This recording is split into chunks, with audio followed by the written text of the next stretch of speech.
بسم اللہ الرحمن الرحیم۔ السلام علیکم ورحمۃ اللہ وبرکاتہ۔ بسم اللہ الرحمن الرحیم۔ عزیز طلباء اکرام، ایم اے اسلامیات کے مضمون تاریخ اسلام کا آج ہمارا سبق نمبر 38 ہے، جس کا عنوان ہے انگریزوں کا دور حکومت۔ یعنی اب جو جنگ آزادی ہوئی ہے اور جنگ آزادی میں مسلمانوں کو جو شکست سے دوچار ہونا پڑا ہے، تو اس کے بعد پھر پورے بر صغیر پر ہندوستان پر انگریز قابض ہو گئے تھے۔ انگریزوں کی جو دور حکومت تھا وہ شروع ہوا۔ تو اب دیکھتے ہیں کہ انگریزوں کا دور حکومت مسلمانوں کے لحاظ سے کس طرح کا رہا، اور انگریزوں نے جب مسلمانوں پر حکمرانی کی تو انگریزوں کا رویہ کس طرح کا تھا۔ تو نیا سبق شروع کرنے سے پہلے ہم گزشتہ سبق کا خلاصہ دیکھتے ہیں۔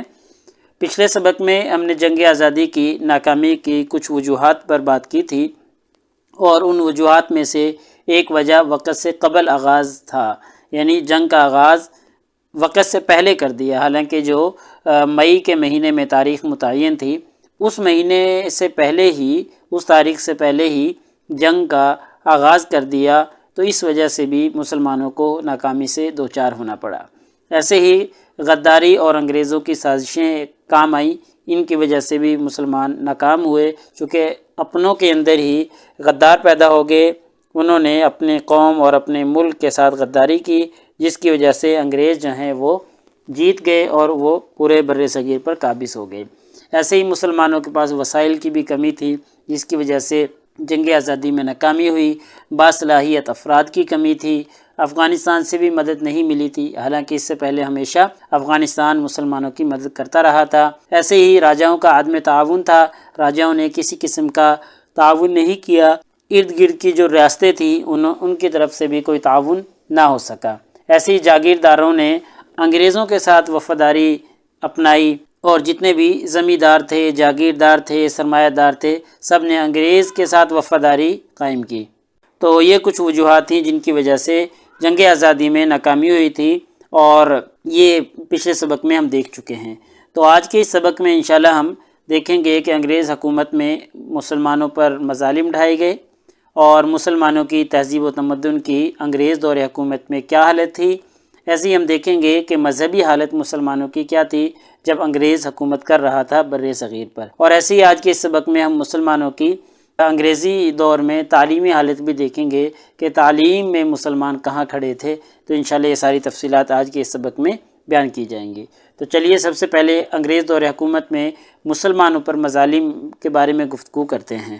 تو اب یہ جو جنگ آزادی ہوئی تھی، اس میں مسلمانوں کے ساتھ ہندو بھی برابر کے شریک تھے، یعنی ہندو بھی یہ چاہتے تھے کہ انگریز جو ہے وہ بر صغیر پاک و ہند سے چلا جائے۔ تو ہندو اور مسلمانوں نے مل کر جنگ آزادی لڑی تھی، لیکن جنگ آزادی میں ناکامی کے بعد جب انگریز حکمران بن گیا تو انگریزوں نے ہندوؤں کے ساتھ اچھا سلوک برتاؤ رکھا، اور جتنے بھی فوائد ہو سکتے تھے وہ ہندوؤں کے ہاتھ لگے، اور ایسے ہی مسلمانوں کے ساتھ انگریزوں نے ناروا سلوک رکھا۔ گویا کہ انگریزوں نے کھل کر مسلمانوں کا مقابلہ کیا اور مسلمانوں کی مخالفت کی، اور مسلمانوں سے ہر کچھ چھین لینے کی کوشش کی۔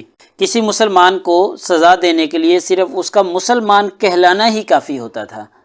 جنگ آزادی کے بعد انگریزوں نے مسلمانوں کو باقاعدہ انتقام کا نشانہ بنایا، اور مسلمانوں کے جو معزز لوگ تھے، سردار لوگ تھے یا بڑے لوگ تھے، ان کو صفائی کا موقع دیے بغیر ہی موت کی سزا سنا دی جاتی تھی۔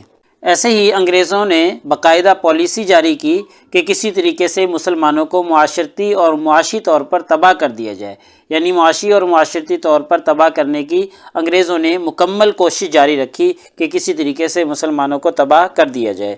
ہم پیچھے پڑھ رہے ہیں کہ اگرچہ ہندو بھی برابر کے شریک تھے انگریزوں کے خلاف لڑنے میں، لیکن انگریزوں نے مسلمانوں کے اوپر ہی مظالم کیوں ڈھائے، مسلمانوں سے انتقام کیوں لیا؟ تو مسلمانوں سے انتقام لینے کی ایک خاص وجہ تھی۔ وجہ یہ تھی کہ انگریزوں نے جو اقتدار چھینا تھا وہ مسلمانوں سے چھینا تھا، اور وہ مسلمانوں سے ہی خائف رہتے تھے، مسلمانوں سے ہی ڈرتے رہتے تھے، اور ان کو ہی اپنا دشمن سمجھتے تھے کہ کہیں دوبارہ اٹھ کھڑے نہ ہوں اور دوبارہ ہم سے اقتدار نہ چھین لیں۔ تو اس لیے انہوں نے خاص طور پہ مسلمانوں کو ہی نشانہ بنایا اور مسلمانوں کے اوپر ہی مظالم ڈھائے، تاکہ ان کے دلوں میں دوبارہ اقتدار حاصل کرنے کی ہمت ہی باقی نہ رہے۔ تو اس طریقے سے انگریز دور میں مسلمانوں پر بالخصوص بہت سے مظالم ڈھائے گئے اور معاشی اور معاشرتی طور پر ان کو تباہ کرنے کی کوشش کی گئی۔ تو چلیے اب ہم دیکھتے ہیں کہ انگریز دور میں مسلم تہذیب و تمدن کی کیا صورتحال تھی۔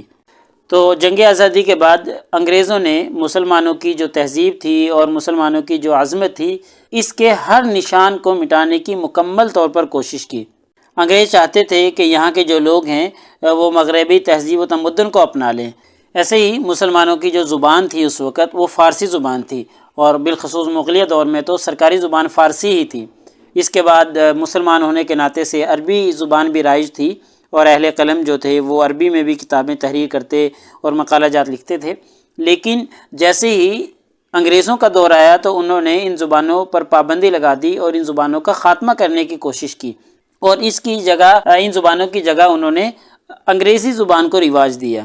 تو اس طریقے سے تہذیب و تمدن کی ایک بہت بڑی نشانی جو زبان ہوتی ہے، اس زبان کے خاتمے کا بھی انہوں نے مصمم ارادہ کیا۔ صرف یہی نہیں بلکہ جہاں بھی مسلمانوں کا جو بھی نشان انہیں نظر آتا تھا ان کا خاتمہ کرنے کی کوشش کرتے تھے، یعنی مسلم نشانات جو تھے ان کے خاتمے کا انہوں نے پکا ارادہ کر رکھا تھا۔ جیسے مسلمانوں کی نشانات میں مدارس ہیں، مساجد ہیں، محلات ہیں اور مقابر وغیرہ ہیں، اور اس طریقے سے کتب خانے۔ تو انگریزوں نے ان سب کو ختم کرنے کی کوشش کی، کسی کو گرجا گھر میں بدل دیا، کسی کو بنگلے اور کوٹھی میں بدل دیا، اور ایسے ہی مسلمانوں کی جو نشانیاں قلعے، باغات، نہریں، حوض، بازار وغیرہ تھے، یہ ساری چیزیں انہوں نے تبدیل کرنے کی کوشش کی اور کافی حد تک ان کو بدل بھی دیا تھا۔ تو یہ حالت تھی انگریز دور میں مسلم تہذیب و تمدن کی کہ انہوں نے ہر طریقے سے کوشش کی کہ مسلمان ہونا ایک عیب قرار پا گیا تھا، اور مسلمان ہونے کو انہوں نے ختم کرنے کی کوشش کی کہ مسلمانوں کا نام و نشان تک باقی نہ رہے۔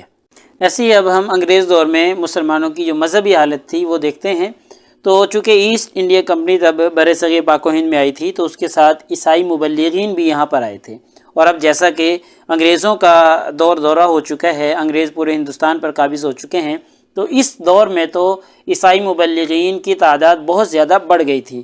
یہ عیسائی مبلغین جو تھے یہ مختلف طریقوں سے عام لوگوں کو عیسائیت قبول کرنے پر مجبور کرتے تھے، کسی کو لالچ دے کر، کسی کو سمجھا بجھا کر، کسی کے ساتھ کوئی رویہ رکھ کر، کسی کو مجبوراً، ہر طریقے سے جس طریقے سے کوئی ان کے جال میں پھنستا تھا مسلمانوں کو یہ مذہب بدلنے پر مجبور کر رہے ہوتے تھے۔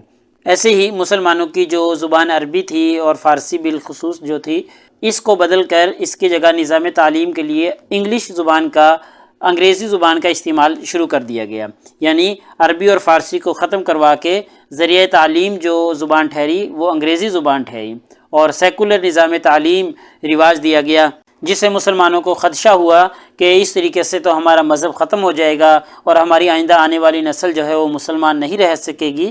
تو مسلمانوں نے اس کے ختم کرنے کی انگلش زبان کو بطور تعلیم کے استعمال نہ کیا جائے، عربی اور فارسی کو ہی رہنے دیا جائے، کافی کوشش بھی کی تھی لیکن کوئی بن نہ پائی، اور انگریزوں نے اپنی ذاتی زبان انگریزی کو ہی تعلیم کا ذریعہ قرار دیا تھا، اور اس نظام تعلیم کا اور اس رویے کا یہ اثر ہوا کہ مسلمان خود جو ہیں وہ مذہب کو چند پرانے عقائد کا مجموعہ سمجھنے لگے، اور مذہب کے جو مصلحین تھے ان کے اوپر ہنسی اور مذاق اڑانے لگے۔